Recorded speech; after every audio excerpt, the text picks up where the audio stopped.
Good morning. Today's show is very special because I received a letter from a young viewer and I love it. It was so flattering.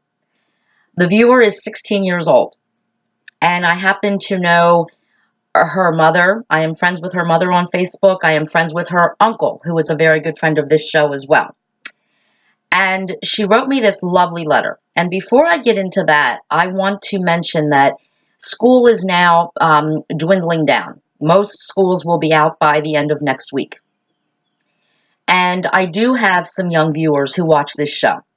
And so this is a message to my adult viewers, my over 18 viewers. I love that we have some young viewers watching this show, getting into politics, watching the social issues, listening to the social issues I talk about, and telling me how they enjoy the show and they learn things from the show. And I want us all to be cognizant of the fact that there are teenagers watching and will be watching over the summer. And when we debate things, when we disagree with each other, it is important that we set an example for these young people by debating intellectually and respectfully. So let's make sure that even if we disagree, if you disagree with me or you disagree with someone commenting on a topic that I talk about, please remember who the audience may be, who's reading what you write. And it could be someone who will take a message from it. And I do think that while I say I am a role model for no one, I do think that as adults we need to set an example on how to respectfully disagree with people in a public forum. So let's keep that in mind this summer as we get to the topic of today, brought to me by a 16-year-old. And I will tell you, this topic made me think. I got this letter a couple days ago, and I could think of nothing else after I got it. So here was the letter, the question. This young lady says that some of her friends in high school smoke cigarettes. And she has been offered cigarettes, and she refuses them. And she also said that if her mother found out that she ever was smoking under the age of 18, she would be punished for it. And so her question to me was, very politely, she said, Mrs. Luciano, first of all, I know you do smoke. Yes, I do smoke cigarettes, and I'm not ashamed of that. And then she said, if you had a daughter that was my age and this was a topic that came up, what would you say to your daughter? Wow. And I really had to think about it because here's the thing. First of all, the first thing I say is you listen to your mother, listen to your mama. And I will always say that because your mama is the one who is responsible for you and that you need to respect her wishes. This young lady also told me that her mother smokes. So then I had to think of, well, because I don't like being a hypocrite. And my mother smoked as well. So I'm going to tell this young lady that. She knows who she is. She's going to be watching today with her mother. So I grew up with a mother who smoked as well. In fact, all of my relatives smoked. And I never did. All my friends in high school, a lot of them smoked as well, and I never did. And it wasn't that my mother harped on it.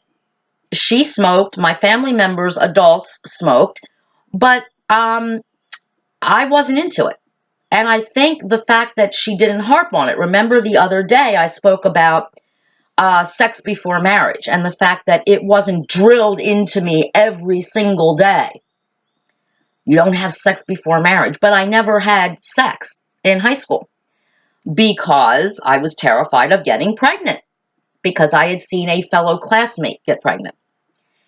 So I don't feel necessarily that I would be a hypocrite as a smoker for telling my 16-year-old daughter not to smoke. And I'll give you the reasons why. First of all, the stigma. Let me just tell you, my dear friend, that smoking has changed a lot. since I started smoking, since the days when my mother and everybody around me smoked. Smoking was allowed everywhere, in hospitals, in office buildings, in public places, in restaurants, everywhere. And today, if you are a smoker in this country, you are basically considered a criminal. You're considered evil in some way. Now, I don't agree with that, but it is the way it is. It is. And the price of smoking, the financial cost, is excruciatingly expensive. If you knew what I spent a month on cigarettes, you would cry. Let me just tell you that if you decide to not smoke and pretend you do when you turn 18, and you put away the money you would spend on cigarettes, you will be able to afford a house at a very young age. Cigarettes are the most highest taxed product in United States history. I don't agree with it. It's wrong, but it's something called a sin tax. It is a sin tax. They do it with alcohol as well. And what the government basically says is there is no value to using this product. It's not nutritional. It's not life-sustaining, even though for us people who use alcohol and cigarettes, it kind of is.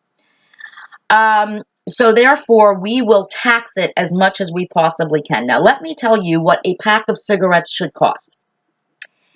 A pack of cigarettes in 2017 probably should cost, without the taxes the government adds to them, about $3.50 to $4 a pack. And yet in most states, a pack of cigarettes costs anywhere from the low end of $7.50 a pack to $15 to $16 a pack, depending where you live. All of that above the $4 a pack or the $5 a pack is all federal and state taxes. And those taxes go to people that you will never meet. And they actually go to some people whose lifestyles your mama, my dear friend, is probably telling you not to emulate. People on welfare, people who have children they can't afford to give health insurance to. That is where the smoking taxes go to. And it's not right, but it is the way it is. So there is a very legitimate reason not to start smoking if you never have. As far as, the other stigma, of course, is that you can purchase these hugely expensive cigarettes, legal products, but you can't use them anywhere.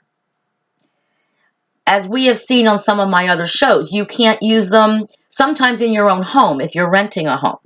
If you own a condo in a condominium complex and you own the condo, they won't allow you to smoke, even outside. If you go on vacation, many hotels will not allow you to smoke. Even cruise ships now don't allow you to smoke in your own paid-for cabin, even if you have an outdoor balcony. Most restaurants, you can't smoke in a restaurant. You can't even smoke on their decks. You can't smoke on beaches. You can't smoke on boardwalks. So again, if you have not started smoking, there really isn't any upside to starting. I'm not telling you don't smoke, but I'm telling you what obstacles you will face if you start. And this is true. I don't like it. As a smoker, I hate it. I actually am part of groups that are trying to change the laws because I consider it discrimination against people using a legal product. And that brings me to the point of the fact that, and this is the biggest one, and this is why your mama is 100% right, is it is against the law. And as a smoker, if I have a daughter who was under the age of 18, and the law, whether I agreed with it or not, said no one under the age of 18 could smoke or buy cigarettes, then that would be my message to my child. Because of everything else, where I know there's a lot of stuff out there that can harm our children. Drugs, alcohol, date rape, pedophiles, bullying, cyberbullying, all the stuff that can really harm our children. To me, cigarettes, every kid used to, when I was growing up, everyone used to try it. It was just kind of a rite of passage. But now, it's against the law. And the one thing that I would always teach my child is that you do not break the law. I don't break the law, and neither will you. So when you turn 18, if you choose that you want to start smoking, then I will say nothing about it. That is your choice, as long as it's legal. But under 18, no. No, because it's against the law. Just as drinking under the age of 21, even though I don't agree with that, because you can die for your country at age 18, but if you manage to survive the war, you can't come home and go to a bar and buy a legal beer. I don't think that's appropriate, but it's the law, and I would want my children to obey the law. That's just the way it is. So that is my answer to my young viewers' question. But there's something else that is interesting, and it's the health issues that always come up. And I think my smoking friends will agree with this, is I don't agree. And my young viewers should listen to this as well, because you're going to be hearing and reading things, these studies that are done that say smoking will kill you, right? 400,000 people a year die from smoking related illnesses. And then there's the secondhand smoke, which I call complete, utter BS. It's not true. I don't know one person who can prove that the only reason they got sick was from being exposed to secondhand smoke. And yet, it's a big deal. They even consider those statistics now. But here's something I want you all to think about. And my 16-year-old friend, this is what we do on this show, and you know this from watching the show. I want you to think about something. Many, many, many, many years ago, we all know obesity is a big deal in this country. There was this miracle drug called fen-phen. It was a big deal. My mother took it. My mother dealt with weight issues her entire life. And she tried Weight Watchers and Nutrisystem, and none of them worked because my mother loved to eat. So she went to a doctor who prescribed her this new miracle drug called fen-phen. And she took it, and guess what? The weight just melted off of her. And guess what else? She could eat donuts. She could basically eat anything she wanted. And she was losing weight. She lost like 70 pounds. And then the Food and Drug Administration, the government, came in and said, wait a minute, couple thousand, maybe 5,000, 6,000 people have started having heart problems, and some have died, and they've all been on fen-phen. What's going on? Now remember the number I just used. It might have even been maybe 10,000 nationwide got sick or died from using fen-phen. And what they came to find was that fen-phen is actually speed. It's amphetamines. It's an upper. It races your heart, but also speeds up your metabolism. So when you're eating, you're burning. No exercise, no diet, just take the pills and you lose weight. Now, of course, this drug was dangerous. It killed people. It killed maybe 10,000. It made maybe 10,000 sick, killed maybe 5,000. And the Food and Drug Administration in our government took it off the market. My mother was heartbroken. She was so upset. And of course, she gained her 70 pounds plus back and more. She loved that drug, but the government took it off the market because it killed it made people, maybe 10,000 people. Now, let's go to cigarettes, right? If what the studies say is true, and cigarettes cause 400,000 deaths in America each year, and then add another 50,000 to 100,000 from secondhand smoke, can somebody explain to me why cigarettes are still on the market? If cigarettes are as dangerous as the government wants us to believe, as doctors and farm companies want us to believe, so that we buy their drug products to stop smoking, like Chantix, which has its own set of nightmare side effects. If smoking was really that deadly, more deadly than fen-phen by the statistics alone, why are cigarettes still on the shelves? Why can you still legally purchase cigarettes in the United States? I don't know the answer. I have a theory. I have several theories, but I would love to know a real logical answer that I can wrap my head around.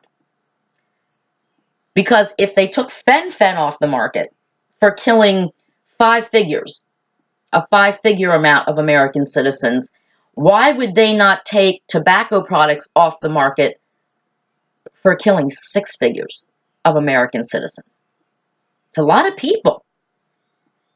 It really is a lot of people that the government attributes their death to smoking, and yet we can still go into stores and buy cigarettes, and it's legal to buy them.